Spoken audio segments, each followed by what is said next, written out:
Bom, hoje nós vamos voltar aos nossos livros das cartas de Paulo.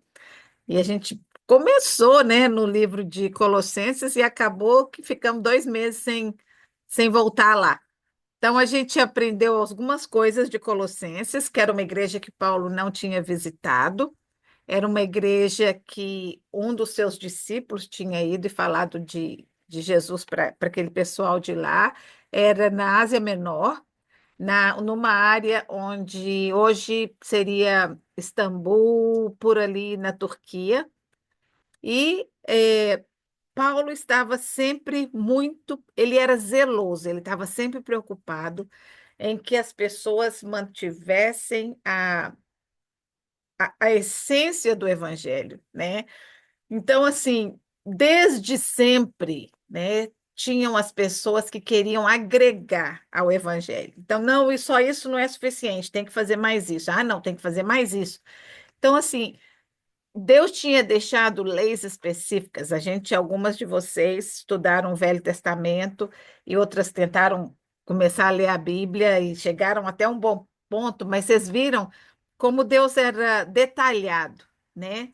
Detalhista nas leis, nas cerimônias, na maneira de construir o tabernáculo, nos detalhes de cada florzinha, de cada cor, de cada coisa. Deus era super detalhista nas coisas que ele queria que fossem feitas. Por quê? Porque ele queria um povo que tivesse uma similaridade com ele, com a perfeição dele, né? Então ele queria um povo separado, ele não queria um povo daqueles que já estavam vivendo, ele queria um povo separado. Por isso eram todas aquelas instruções. Mas a gente já aprendeu também que tudo aquilo do Velho Testamento era como uma sombra, né, daquilo que viria. Então, um exemplo simples, o sacrifício do cordeiro, que tinha que ser o cordeirinho perfeito, com 1 ano de idade, tudo aquilo era a sombra do que Jesus viria a ser, né? Aquele sacrifício que seria para perdoar os pecados, para limpar as pessoas, para que elas pudessem chegar diante de Deus. Então, assim, tudo que aconteceu no passado, né, no Velho Testamento, com o povo de Israel, era uma antecipação do que um dia Jesus viria a fazer. Então, todas aquelas pessoas do Velho Testamento creram numa promessa de que viria da tribo de Judá aquele que seria o enviado por Deus, o Messias. Então, tudo isso foi promessas, e aquelas pessoas que creram nessas promessas foram salvos, né? E aí Jesus veio, cumpriu todas as promessas, seguiu à risca tudo que Deus tinha planejado e morreu e ressuscitou. E hoje nós estamos aqui, as pessoas que creem hoje estão crendo numa promessa que já foi cumprida, algo no passado. Então é a mesma coisa. Se eu não vi, mas eu creio, né? Os do Antigo Testamento não viram e creram. Então é esse Jesus no centro, né? Tanto de lá como de cá, naquele centro, é tudo que a gente precisa para ter acesso a Deus, né? Então Paulo era muito zeloso com relação a isso, apesar dele ser um saduceu, um fariseu super instruído na lei judaica, nos ensinos judaicos. Quando ele encontrou com Jesus, não é que ele tenha jogado por terra tudo que ele já tinha aprendido, não, mas ele entendeu, né, que Jesus era maior de tudo aquilo, do que tudo aquilo, do que todo aquele sacrifício. Jesus era maior, Jesus tinha vindo para cumprir aquele sacrifício. Então, nós vamos ler.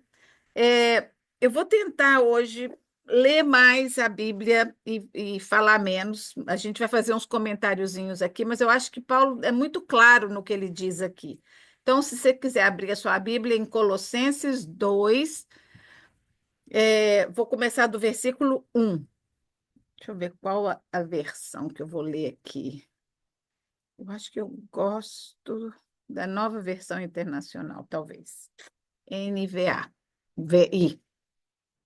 Quero que vocês saibam que eu estou lutando por vocês, pelos que estão na Laodiceia e por todos os que ainda não me conhecem pessoalmente. Esforço-me para que o coração deles seja fortalecido, sejam unidos pelo amor e alcancem toda a riqueza do pleno entendimento, a fim de conhecerem plenamente os mistérios de Deus. Então, aqui, Paulo está dizendo, tanto as pessoas de Colossos como as pessoas de Laodiceia, depois a gente vai ver um pouquinho mais para frente, essa igreja de Laodiceia foi mencionada no Apocalipse. Foi uma das igrejas mencionadas, não foi uma igreja que Paulo visitou. Ele fala, quem sabe, né, um dia eu vou visitar vocês. Então, ele escreveu para eles, para encorajar, para eles não desanimarem, porque a vida cristã, a gente já viu, né, naquela época, era difícil, tinha muitos contrastes com a mitologia grega que eles tinham crescido nela, né, com as coisas. é, os rituais deles. Então, assim, quando uma pessoa se convertia, já era um choque grande, né? Era um reviravolta. Aí vinham os judeus que haviam convertido também, aceitado a Jesus, mas eles vinham querendo impor mais regras sobre esses gentios que já estavam tendo que transformar a vida deles de uma vida totalmente diferente. Então, Paulo está querendo falar para eles que chega dessas coisas, né? Cuidado, porque essas pessoas que estão vindo ensinar essas doutrinas, eles não são de Deus. Essas doutrinas não é o que o evangelho é a respeito.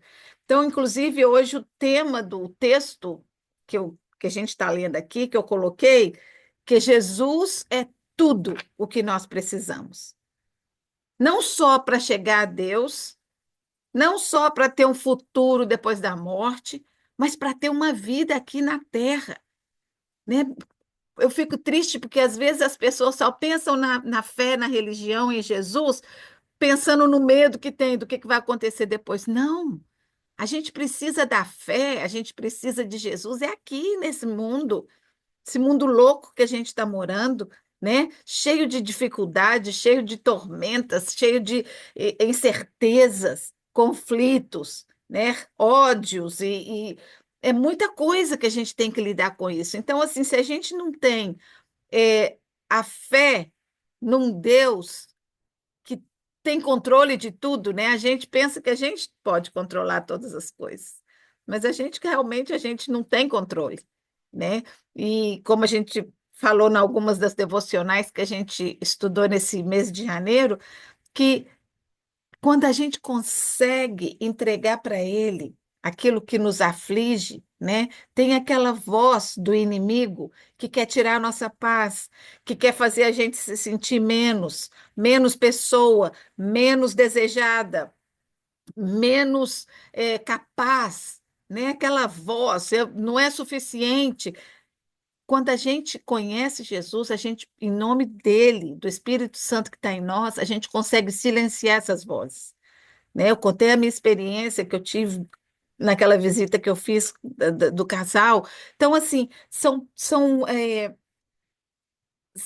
coisas que no dia a dia a gente consegue sentir a presença de Deus. É isso que eu quero deixar claro, gente. Existe depressão? Existe. Existe depressão física que precisa de tratamento, precisa de médico, precisa de doença, mas muita coisa podia ser ajudada se você tem fé, que tem um Deus que te ama, que se você não se deixar aquela voz que está ali falando, não, você não vai dar conta, não, você vai ser difícil, não. é, Quando a gente consegue pedir o Espírito Santo para nos ajudar a calar essa voz, as coisas caminham com mais facilidade. Não vou dizer que termina tudo. Às vezes, Deus tem as maneiras dele, né, de solucionar. Tem pessoas que tiveram milagres grandes na sua vida. Outras passaram anos lutando contra uma enfermidade. A gente não entende. Na nossa atmosfera, a gente nunca vai entender, né? Quem sabe um dia, quando chegar lá no céu, a gente vai entender os planos de Deus. Mas quando a gente conhece a Bíblia, a gente sabe que todos os planos de Deus são perfeitos, né? E ele transforma até o pior em bênção. A gente já estudou várias histórias, José do Egito foi um, né? Vendido pelos irmãos, tudo parecia um desastre na vida dele. E Deus transformou aquele terrível desastre numa bênção que salvou a vida da família dele toda, para criar a grande nação de Israel. E como a vida dele teve várias na Bíblia, que a gente aprende que Deus transforma as piores coisas da nossa vida em bênçãos. Então, aqui é isso que Paulo está falando. Jesus Cristo é suficiente. Ele é tudo que você precisa. Não precisa de mais nada para a sua vida de fé. Se você buscar Jesus com todo o seu coração, com toda a sua mente, com toda a sua alma, ele é tudo, né? Tem um corinho que fala: Jesus é tudo para mim. Jesus é tudo para mim. Ele é o tesouro que eu tenho guardado em meu peito. Ele é tudo para mim. Ele é o tesouro que eu tenho guardado em meu peito. Ele é tudo para mim. Ele é tudo. Que ele seja tudo para você também. Então vamos continuar. Então ele fala aqui, começando no versículo 6, ele fala que nós temos liberdade em Cristo, né?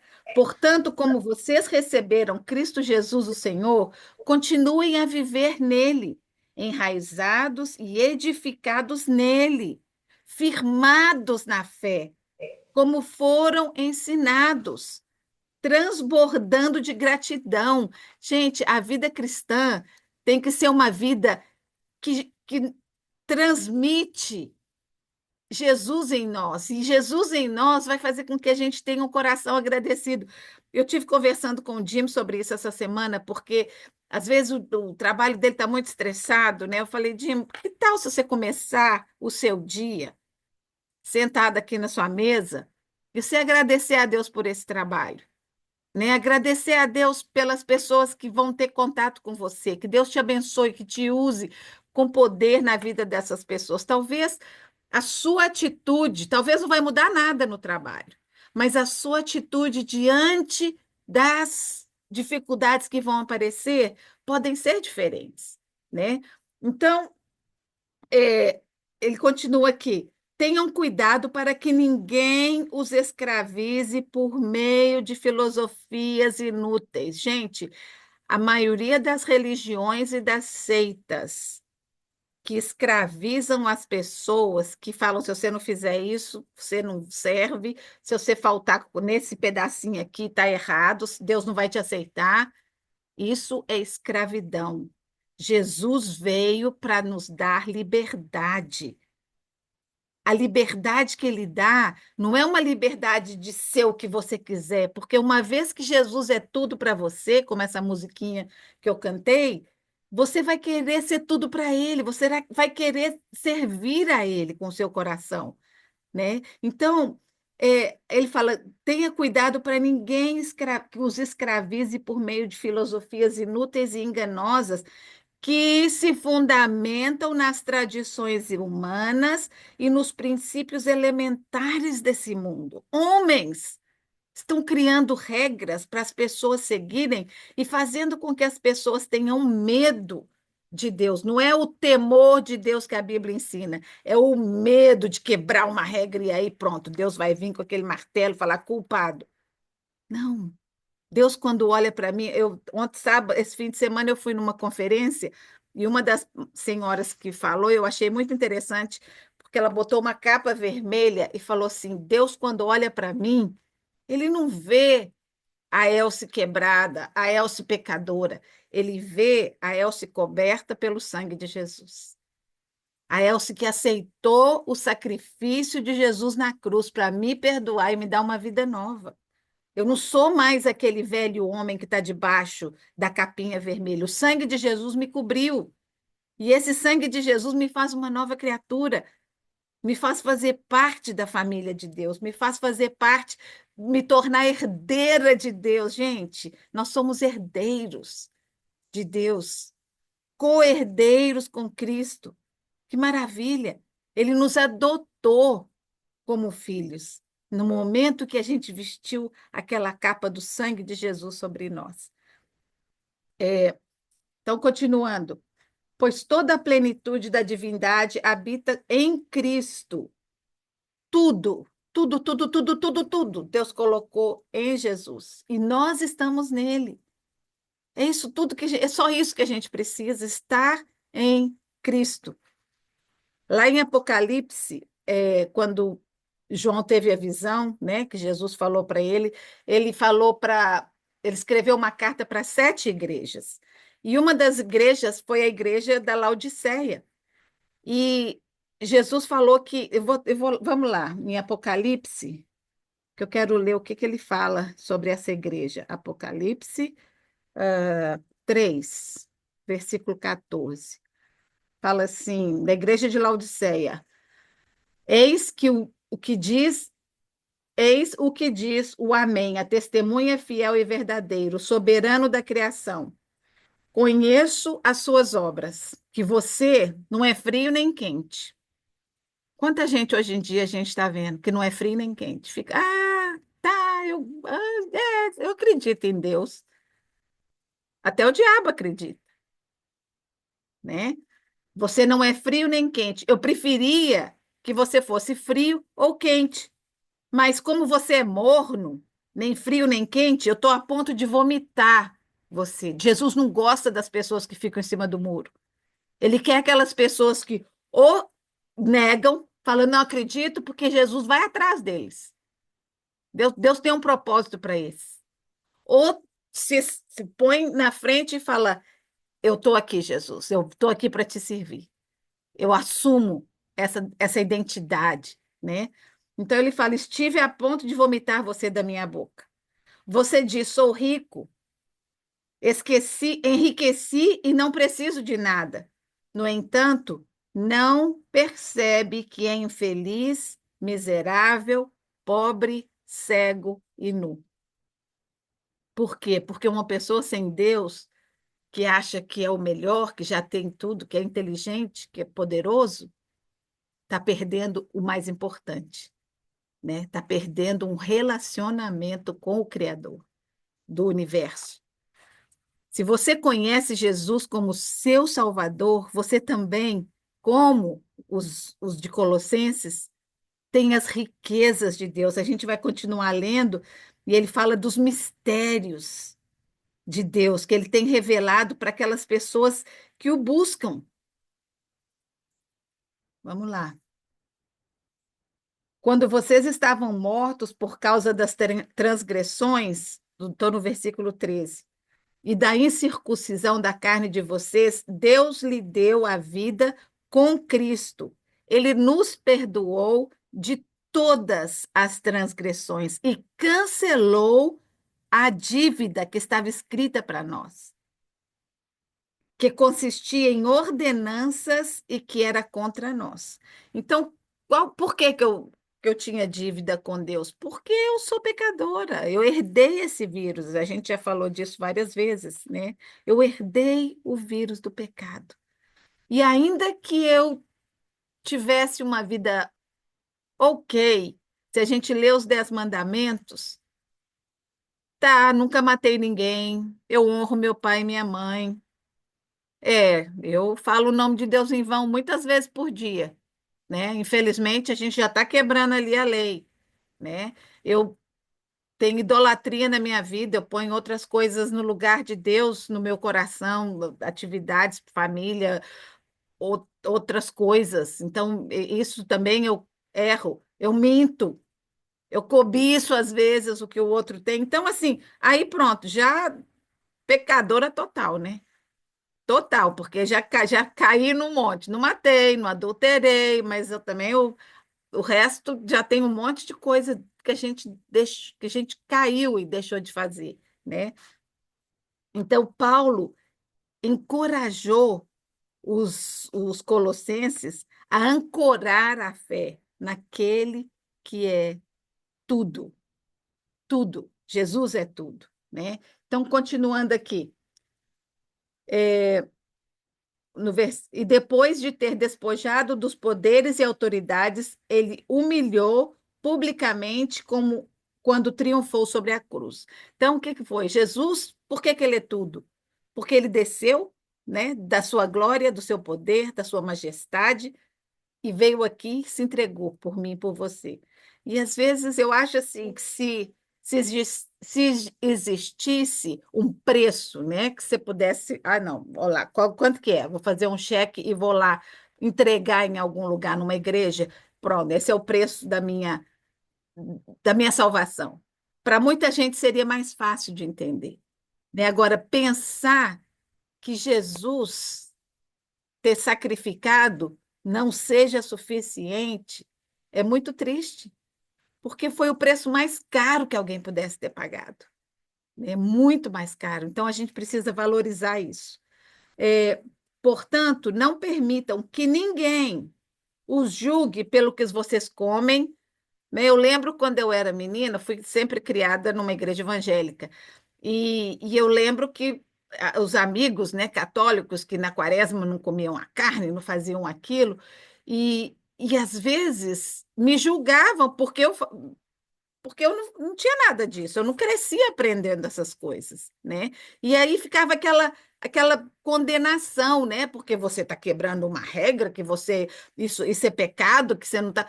Então, assim, são coisas que homens decidiram fazer, né? Na Bíblia não ensina detalhes. Eu estava falando com a amiga minha que está dando um curso fantástico na igreja sobre o livro de João, e a gente estava conversando sobre a volta de Jesus e coisas na Bíblia que deixam tantas perguntas, né? Tantas question mark que a gente nunca vai ter resposta aqui. Então, a gente não pode se agarrar por essas tradições, o que ele fala aqui, ó, não se julguem pelo que vocês comem, bebem, com relação às festas, como você celebra isso ou aquilo. Isso é o de menos. Vocês estão ficando agarrados em umas coisas que não faz sentido. O que faz sentido é Jesus, nada mais. As tradições, as regras, a religiosidade. Tá bom, é gostoso, faz parte de uma vida. A gente vai na igreja, tem um ritual, tem a cerimônia da maneira. Deus gosta de ordem, Deus gosta de ordem, mas fazer com que isso seja uma condição para que a pessoa seja um cristão fiel, não está certo, né? Aí, continuando. Aí, como eu falei antes sobre a sombra, né? Ele fala que tudo isso é sombra das coisas que estavam por vir. A realidade, porém, se encontra em Cristo. Todas aquelas regras, todos aqueles rituais que Deus tinha dado, era a sombra do que estava por vir. Uma vez que ele veio, já não eram mais necessários os rituais. Eram errados? Não. Ser judeu, continua fazendo. Mas você não tem que impor esse ritual nos gentios que estão chegando agora. O cristianismo, o evangelho para eles é Jesus, só Jesus. Eles não precisam. Circuncisão, Jesus falou, é do coração, não é de uma pelinha, né? Não permitam que ninguém que tenha prazer em uma falsa humildade na adoração de anjos os impeçam de alcançar o prêmio. Tal pessoa conta detalhadamente suas visões. Então, aqui ele está falando de gente que quer impor uma coisa, mas ele mesmo não está vivendo aquela regra que ele quer impor nas outras pessoas, né? E está criando coisas da sua própria cabeça. Teve uma visão e adora os anjos e quer que todo mundo vá atrás e faça a mesma coisa. Gente, Paulo era muito preocupado com o que as pessoas agregam ao evangelho. E eu quero deixar isso aqui, quero que vocês pensem muito nisso. É, a Bíblia eu estava escutando sobre Apocalipse, e em Apocalipse, quando vier o anticristo e vier todas aquelas figuras que o Apocalipse revela, se você não está alicerçado e conhece a palavra de Deus, você vai atrás. Você vai atrás do anticristo. Você vai se dobrar, você vai aceitar a marca da besta, vai aceitar se dobrar e adorar uma pessoa que se fala ser poderoso. E o diabo é paciente. Ele vem ele vem preparando o mundo para isso há anos, não é uma coisa que vai acontecer de repente. Ele vem preparando, vem misturando no cristianismo, ele vem misturando coisas que não estavam lá no começo. né? Então, a gente precisa conhecer a palavra, saber quando é uma coisa que Deus quer de nós ou quando é uma coisa que o homem está criando para agregar a nossa fé, o que não precisa de agregar, né? Então, vamos continuar. É, não está unida, aqui ele vai falar da cabeça, né, e do corpo. Então, assim, Jesus é a cabeça, nós somos o corpo de Cristo, a igreja. Não é a igreja católica, não é a igreja protestante, não é a igreja metodista, é a igreja de Cristo.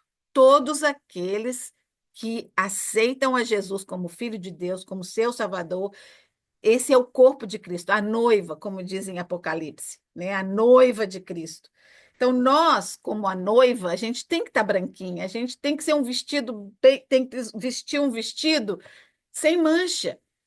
Por isso que a gente busca a Deus, por isso que a gente quer aprender sobre Ele, sobre como agradá-lo, né? Então, aqui fala, não está unida à cabeça por meio da qual todo o corpo, sustentado e unido por seus ligamentos e juntas se desenvolve. Jesus mesmo falou que ele era a videira verdadeira e nós os ramos.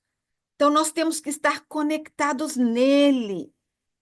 É nele que a gente vai buscar conhecimento, é nele que a gente vai buscar os nutrientes para a nossa fé. A gente tem que, para a nossa árvore dar fruto, né, crescer, ficar bonita, a nossa raiz tem que estar alicerçada nele, né? Já que vocês morreram com Cristo para os princípios elementares deste mundo, porque, como se ainda pertencesse ao mundo, vocês se submetem a regras, né? Então, assim, vamos deixar as regras de lado. Não é que eu vou criar minhas próprias regras, não. Eu vou seguir a Jesus, né? Eu escolho, por exemplo, tem muitas denominações cristãs, evangélicas, católicas, tem muitas. Mas quando eu me escolho, por exemplo, eu estou indo nessa igreja, então eu vou me submeter ao que, ao que ele está ensinando. Agora, se eu vejo que tem alguma coisa ali que está fora o que eu tenho aprendido na palavra de Deus, eu vou lá, leio de novo, vou converso com alguém e falo, o que que você acha? Você acha que isso está de acordo, né? Então, assim, eu acho que Deus quer que a gente ofereça uma adoração inteligente. Ele não... Lembra que na época, antes da reforma protestante, né, eu acho que a gente tem que agradecer muito aquela reforma protestante, a Igreja Católica dominava os cristãos, né? Eles não tinham acesso à Bíblia, eles iam na missa, era em latim, ninguém entendia nada, então eles faziam o que eram ensinados. E teve uma época lá que foi uma época de muita sujeira que aconteceu, né? E depois que veio a reforma protestante, aí sim foi aberto, traduziram a Bíblia em vários idiomas, em várias. Então, assim, é importante a gente valorizar eventos na história que nos facilitaram ter acesso. Hoje, eu e você abrimos a Bíblia, né? A mesma Bíblia, que é a Bíblia católica, a Bíblia evangélica é a mesma coisa, né? Tem alguns livros diferentes, mas não é relevante no conteúdo, é a mesma coisa, a mesma palavra de Deus, é lá que a gente busca, né? É lá que a gente vai buscar os ensinos de Paulo, os ensinos de Jesus, os ensinos dos profetas, são todos muito importantes para a nossa fé. Esses falsos mestres estavam tirando os gentios que se convertiam do caminho, porque as regras eram tão fortes que muitos desistiam, não queriam seguir. E eu fico pensando que quantas vezes os evangélicos falharam, né? E também acho que os católicos, né, cristãos, nós os cristãos falhamos porque a gente impõe muitas regras para as pessoas que não tem nada a ver com uma vida de intimidade com Deus. Traga as pessoas para Jesus e Jesus vai se encarregar da transformação interior. Eu não posso transformar o coração de ninguém. Só o Espírito Santo pode. Só ele, né? Então, ele ama a gente muito para não deixar a gente no lugar que nós encontramos ele. Nós encontramos ele num ponto de partida. E aí, quanto mais a gente busca, mais dele a gente quer, mais ele vai se infiltrar na nossa vida e fazer com que a gente se transforme na pessoa que ele idealizou. Lembra lá no Salmo 139, que diz que ele nos criou em substância ainda informe, e no seu livro escreveu todos os dias da nossa vida, quando nenhum deles havia ainda. Ele escreveu e determinou os dias da nossa vida. Então, nós temos um propósito no plano de Deus, que nós estejamos dentro desse propósito. E a gente só vai saber se está quando a gente está buscando a Jesus de todo o coração, quando a gente tem intimidade para ouvir a voz de Deus. A gente tem muita facilidade de ouvir a voz do inimigo. E às vezes é tão difícil. Quando Eliseu estava em depressão, lá escondido, né?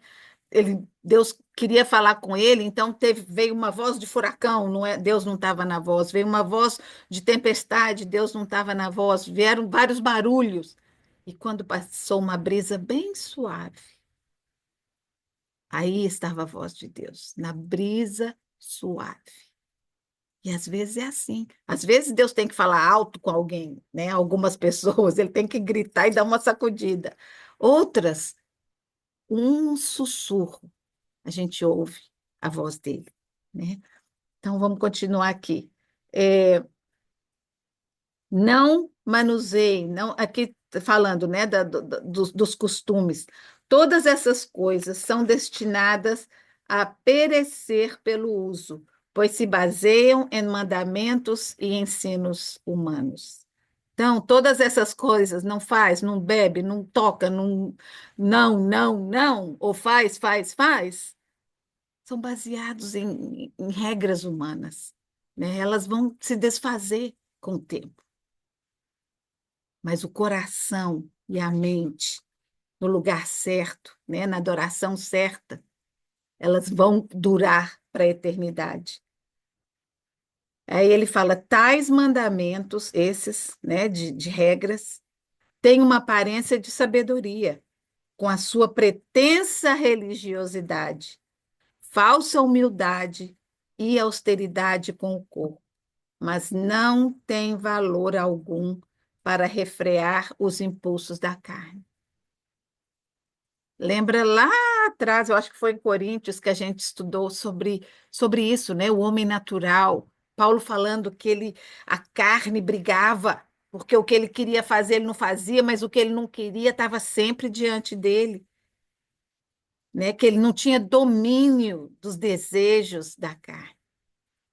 Então, a gente sente isso, né? Quantas vezes a gente tem vontade de criticar, de falar mal de alguém, ou de, não sei, o que seja, né? De mentir. Esses são desejos da carne, que quando a gente coloca esses desejos na mão de Deus, a gente vai cada dia mais, não querendo nada com ele, né? Falar nome feio, ou falar o nome de Deus em vão, ou sei lá, seja o que for, cada um tem a sua fraqueza, né? Cada um tem aquela coisa que a gente precisa trabalhar na nossa vida, né? Então, hoje eu queria que a gente saísse daqui pensando e ponderando. Quando seguimos a Jesus, há muitas coisas que a gente deixa de fazer, mas não são por causa das regras. Mudamos porque nos tornamos novos. Estamos arraizados em Jesus e cheios do Espírito Santo, que nos ajuda a deixar para trás as coisas do velho homem, do homem natural. E isso não é uma sombra, não é uma idealização, isso é realidade, né? Quantos testemunhos a gente já ouviu de pessoas que deixaram vidas quebradas, destroçadas de droga, de crimes, para seguir a Jesus e tiveram uma transformação total, né? Seguir, seguir regras é uma jornada de culpa, né? A gente sempre carrega aquele peso, ai, não fiz suficiente, eu não sou tão boa ainda, eu ainda tenho que fazer mais, eu tenho que trabalhar mais. Não é. Jesus falou que o jugo dele é suave, é suave. Ele quer levar o nosso jugo, ele quer levar o nosso fardo, ele quer levar o peso que a gente carrega, ele não quer botar mais peso sobre nós, né? Quero que durante essa semana leia outra vez esse capítulo e pondere, né? Que tipo de vida eu estou vivendo? Uma vida religiosa ou uma vida de fé genuína? É Jesus o centro da minha vida? Ele é tudo para mim? É a ele é a raiz, ele é o que alimenta a minha alma? Que Deus nos dê sabedoria, conhecimento e compreensão da sua palavra. Que esse conhecimento nos ajude a cada dia mais amar a Deus e ao próximo. Que cada dia, quando abrimos a Bíblia, possamos ter uma revelação de algo novo que a gente nunca tinha entendido antes. Tem muito segredo nessa Bíblia para a gente. Que estejamos abertas para que a palavra de Deus corrija os ensinos errados que aprendemos, ou que a gente não tinha entendido muito bem. Vira e mexe. Eu estou aprendendo uma coisa nova, estou refazendo coisas que eu tinha aprendido antes. Isso é crescimento, não é duvidar, não é, desfazer das coisas que eu acredito, não. É transformar para uma coisa melhor, para uma intimidade mais profunda com o Senhor. Quero deixar uma reflexão do discurso de Paulo, dessa discussão. Paulo nos fala para permanecermos em Jesus. Que perigos e decepções você vê que podem distrair a nossa mente de Jesus? De que maneira seguir a Jesus é diferente de seguir regras? Eu vou mandar o estudo para vocês e tem uns lugares para ler. A sua experiência de seguir a Jesus se parece com uma jornada de culpa e obrigações ou uma jornada de graça e misericórdia? A Bíblia diz que as misericórdias do Senhor são a causa de não sermos consumidos. Elas se renovam a cada manhã. Cada manhã é nova. Não troque as verdadeiras riquezas de Jesus pelas, pela cultura, pelas mudanças da cultura. Cada dia é uma coisa nova, cada dia é uma religião nova que aparece. Até dentro das nossas igrejas aparece gente que, não, não quero assim, não, vou criar a minha própria. Eu acho que. Então, assim, não, é Jesus, ele é o centro. O resto não se compara ao que ele é para nós, né? Coloque a sua fé em Jesus. Ele é a plenitude do Deus invisível em forma humana. Ele te ama. Então, se você o tem, você tem tudo. Se você tem Jesus, não precisa de mais nada. Ele é tudo para você. Que Deus abençoe você nesse dia, nessa semana, nesse ano.